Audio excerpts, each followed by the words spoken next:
What's that? Oh, there's a blue rain in Texas right now? Oh, yeah, you heard that right. It's been raining blue in Texas.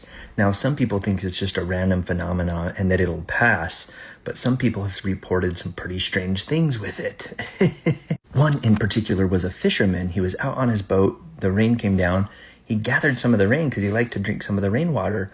He drank some of it, and he said he hallucinated for like 9 hours. He said he saw creatures jumping out of the water onto his boat trying to attack him, and he had to go in and down on the bed down there and hide for hours, trying to close his eyes and just trying not to see all the hallucinations.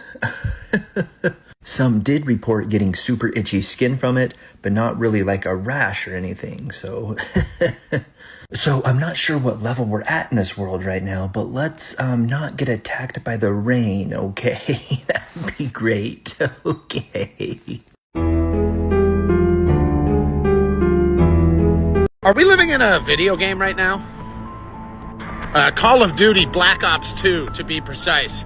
Ironically enough, it is set in the year 2025. Let's take a look at the plot, shall we? So we got the CIA fighting a Nicaraguan narco-terrorist. That's not too crazy, right? But it says that they've pretty much hijacked a bunch of unmanned U.S. drone fleets in order to attack cities around the world. Oh, okay, so weird drone sightings. That's kind of relevant. Going on, the storyline is about the United States in a Cold War with China. After China stops exporting rare earth elements, rare earth minerals. That sounds familiar. Oh shit, right, they literally did that this week. Right, yeah, that happened. Part of the storyline also involves the Chinese stock market crashing. Oh, and one of the main battlegrounds is Yemen in the game.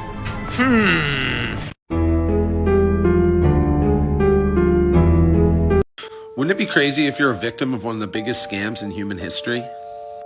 The US dollar is backed by nothing. And you have to buy oil with American money. So the rest of the world is also a victim here, not just Americans. And wouldn't it be crazy that every day you go to work for your money, the Federal Reserve prints more? And that simultaneously means that the money you're working for is worth less as you're working for it. The very idea of the Federal Reserve was concocted in a secret meeting held on Jekyll Island back in November of 1910. And it was just top financiers, bankers. They made this up, not politicians. You see, back then, before, the US dollars could be redeemable for gold. It was backed by gold. That's what that means. And wouldn't it be crazy that in 1933, with the passing of Executive Order 6012, the American government confiscated all the gold? And I guess it'd be kind of crazy if during COVID in March 2020, there were new policies passed. And these new policies made it so that any bank within the Federal Reserve System does not have to keep reserves in their vaults or anywhere. They don't need to have reserves. So they're giving you money they don't have. In the heat of the financial crisis of 2008, it is estimated that every dollar that was in a bank had been loaned 150 times. Furthermore, borrowers, so big companies and rich people, hedge funds, yada yada, real estate probably, the top tier borrowers get access to the freshly printed money before everyone else. So what does that mean? They get it at a lower rate when the money's worth more, and then they will, lend it out. It gets dispersed into, down to the rest of us, scum.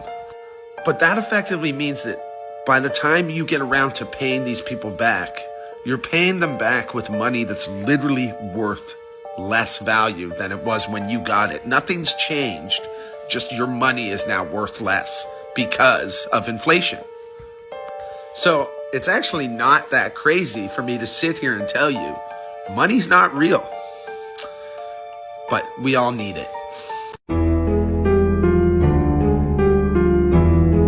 You still believe what they told you?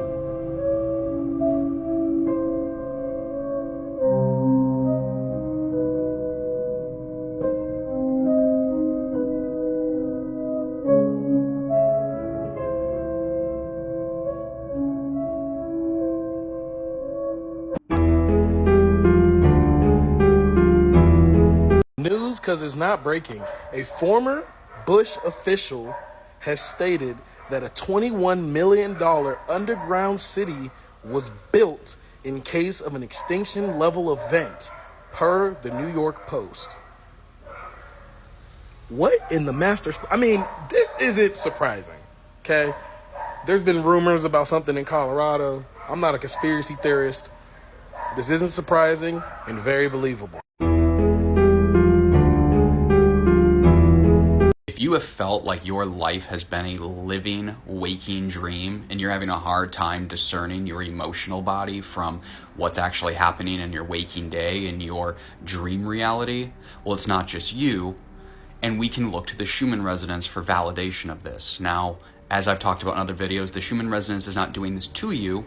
The Schumann resonance is only a reflection of some sort of either celestial or collective energy current that's rippling through the Earth's crystalline grid, which then, because all is one, reflects into the spiritually, energetically sensitive person.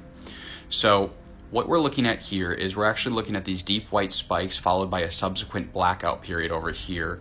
And if you follow the graph updates, the graph actually hasn't updated in several days. Specifically, it actually turned off and stopped updating right as Pluto hit the station to go retrograde on Friday. So what does this tell us?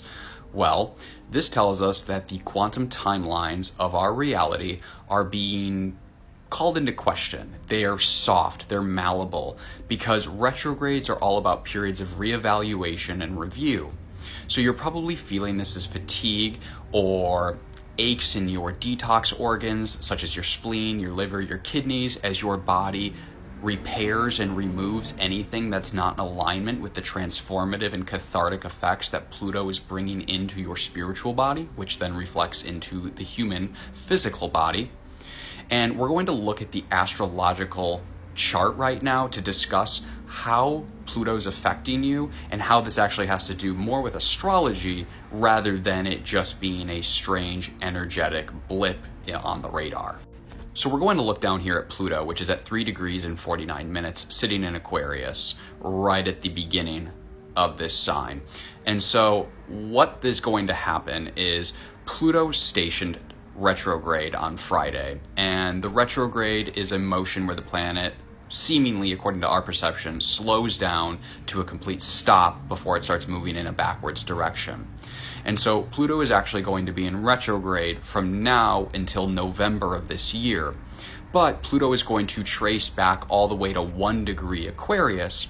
And so with this very, very dreamy, strange week that you've had, I want you to look for the themes that Pluto has brought up again for you to reevaluate, because with the timelines being very soft and malleable right now, you are actually being tested, because that's what retrogrades do. We reevaluate, we re-experience, we review past timelines that we have put to bed, and we get an opportunity to either rectify them, again, retrograde, rectify these timelines, or we continue to make the same decisions over and over, and whether that's a good thing or a bad thing, that's up to you. That's subject to your timeline discretion. So the periods of time that we're actually going to look at when Pluto has already transited Aquarius 1 to 3 degrees, it's actually going to have been the end of February 2024 through the beginning of July 2024, and then the beginning of January 2025 to current now, to May 4th. And so I want you to have reviewed this past week. I want you to find where Aquarius sits in your birth chart.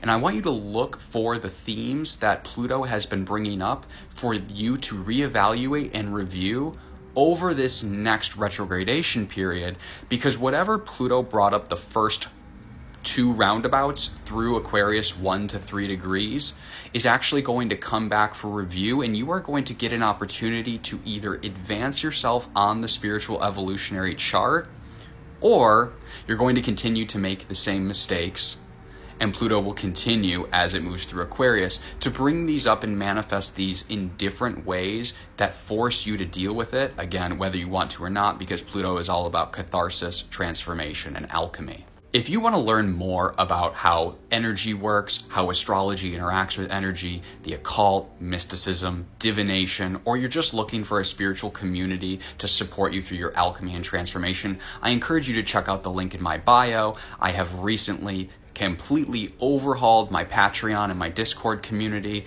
I call it the Temple of the Lighthouse, where people of like-minded ilk, people who study astrology, energy work, divination, the occult, magic, any of that, we all get together, we can all talk, we can be a light for each other in this dark community and encourage each other through these transformative spiritual times. I hope you're doing well. Make sure you ground yourself, make sure you are resting, and most importantly, when we're experiencing things like this, make sure you allow yourself to feel, to experience, because there is some sort of experience that you need to integrate, some sort of lesson that comes up during these retrograde periods, and especially one like Pluto, which is all about, again, catharsis, transformation, deep shadow work, alchemy. And there's such a long period that Pluto retrogrades through because these things take a while and they tend to be very deep within our birth programming and our societal programming, and it takes a while for us to root it out and get to the bottom of it. If Satan ruled the world and he had a unified language, what language would everyone speak? That's right, English. Did you know that English is a Germanically derived, occult-influenced language? Why do you think our language is called spelling? Other languages do not derive their vocabulary words from witchcraft terms. The words in the English language were crafted by known occultists, like Sir Francis Bacon, whom you may not have heard of, but you probably heard of his secret writing group called the Spear Shakers, or should I say Shakespeare? Yeah, William Shakespeare was not a real person. And we know that because the writing styles in his different stories are drastically different. William Shakespeare is responsible for introducing 1,700 words into our vocabulary. William Shakespeare was not a real person. He was a group of individuals ran by Sir Francis Bacon, a known occultist, who had an agenda. He had an agenda to normalize witchcraft into our everyday speech. Speaking of normalizing things, what do you think Hollywood is? Hollywood is the wood that witches and wizards use to craft their wands and staves out of. It's a derivative of Hollywood. Yeah, Hollywood. It's an extension of witchcraft. And to this day, it continues to craft our language even further. The Hollywood viewing point is marked with a blood drop. And people still think it's a conspiracy. They rub it in our faces literally. Subliminal messages are everywhere. Share this to wake up a friend. And I bet that blood drop is painted with real blood. Hollywood continues, with all the movies and media and songs and things today, to distort our language and to make it even more death-centric. The words in our language are intended to create confusion. Hence why the sun in the sky is the same word for the Son of God. Do you not notice that there is a reason for the similarities in words? It's to create confusion between sun worship, which a lot of pagans did, and people that worship the Son of God. Or like the word love, has multiple different words in other languages, but in English, there's only one word for love. It's all created to distort your perspective of the Bible and of God. It's the same reason why all of the cuss words in our language are all towards God, like son of a bee. Why is that even a curse word? Son of a bee? Well, it's because the original terminology would be towards God. Jesus was the Son of God, and those that opposed him would say he's not the Son of God, he's the son of a bee, or oh my God, or GD, or even using Jesus' name as a curse word. Have you not noticed how much of our curse words are connected to God? We call them cuss words, but they were originally called curse words for a reason, because to say these things brought curses upon yourself and others. Our language is so death-centric. All of the figures of speech are negative. Think about it. The language today, I'm dead. I laughed so hard, I died. I died laughing. You're killing me. I would just die. I'm sick. I'm sick of that. Wicked. Like all of these terms, they're all negative. They're all poisonous. These words are woven into our language, designed to make you curse yourself and others, to give easy access to demons to jump in and influence you. We really all need to practice removing these type of words and this type of language from our normal speech and not even hearing it, because even hearing it can actually put curses on you. Like the Bible says, blessings and cursings out of the same mouth, this, my brethren, ought not be. This dark psychology trick is unfortunately very effective due to human psychology. It's called the reverse mirror technique, also known as being a fake piece of. It works to influence anyone at any moment. Here's how it works. When you're first interacting with them, they will be taking data on you, noticing all your mannerisms. And then they'll start to mirror you. For example, if you're closed off with your arms crossed, they'll do the same. And you'll think that you're somehow connected with them. And now that you're vulnerable to their manipulation, they'll start to lead you. They might uncross their arms and start to get closer to you with every word. And you'll start to do the same because of the phenomenon called confirmation bias. They just reverse mirrored you, and now you're putty in their hands. So now that you know,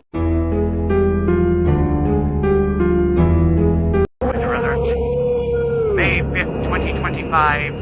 Hold on to asses. We got something big happening.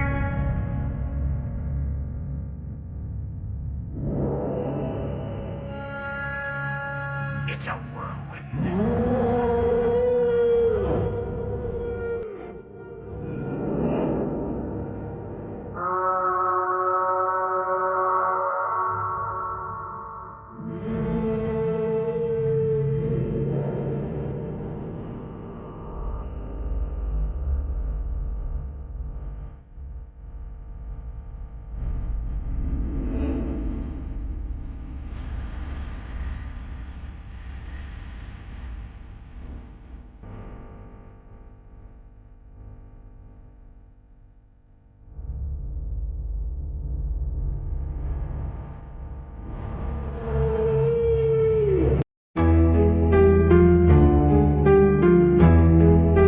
Is it a victory for the tinfoil hat conspiracy theorist?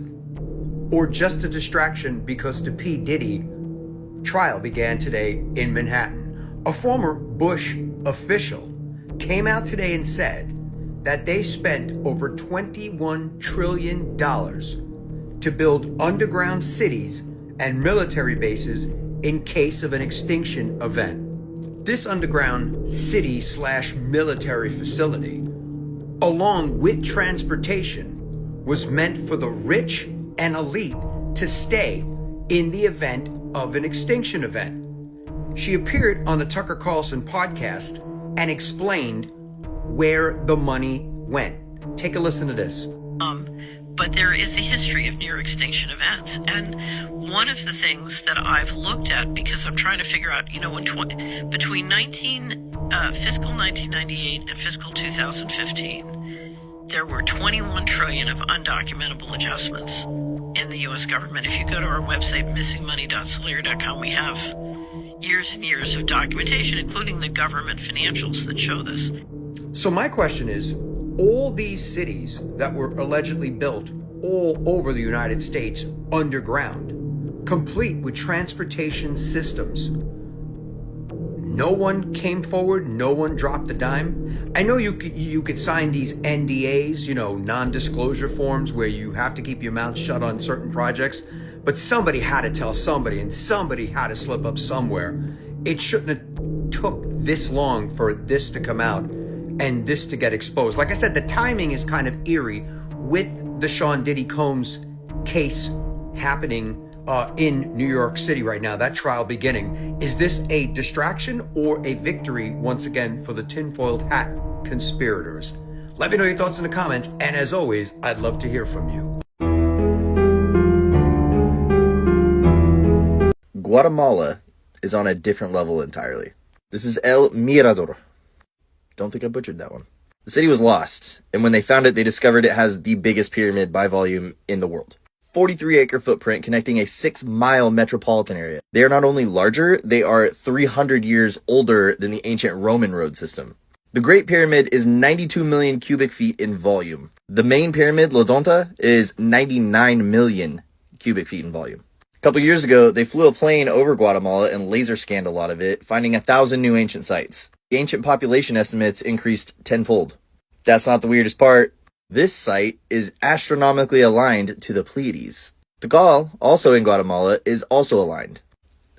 The entire Yucatan is aligned. You could use the constellations to navigate it. The Pleiades were known as the Seven Serpents or the Seven Sisters in the ancient world. The similarities in design are so similar between the ancient Maya and ancient Hindu, they should be sisters. Both were masters of sound and resonance and incorporated it into their art and architecture. Today is Guatemalan Independence Day. Congrats on 200 years of freedom, but we all know that's a drop in the bucket if you're using the long count.